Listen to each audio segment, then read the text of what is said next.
Hello friends, আজকে আবারও চলে আসলাম নতুন একটা রান্নার ভিডিও নিয়ে। তো আজকে রান্না করছি তেলাপিয়া মাছ দিয়ে কাঁচা কুমড়ো আলু দিয়ে একটা ইজি একটা রেসিপি। প্রথমে মাছটাকে ভালো করে ভেজে নিলাম, তারপরে ওই তেলেই কালো জিরে ফোড়ন দিয়ে কেটে রাখা কুমড়ো আলু দিয়ে ভেজে নিয়ে তারপরে লবণ হলুদ দিয়ে আর একটু লাল লাল করে ভেজে নিয়ে তারপরে জল ঢেলে দিলাম। জল ঢেলে দেওয়ার পর কাঁচা লঙ্কা ছেড়ে দিলাম।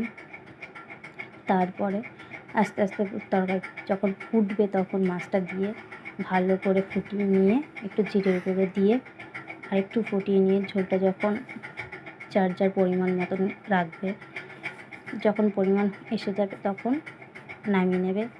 খেতে অসাধারণ লাগে গরম গরম ভাতের সঙ্গে, আর গরমের দিন এখন আস্তে খেতে ভীষণই ভালো লাগে। তোমরাও ট্রাই করো এই রেসিপিটা। ভালো লাগলে অবশ্যই কমেন্ট করো, তোমাদের কমেন্টেই আমি উৎসাহ পাবো ভিডিও করার। তো ভালো লাগলে লাইক শেয়ার কমেন্ট করতে বলো না। তোমরা কী কী রান্না করছো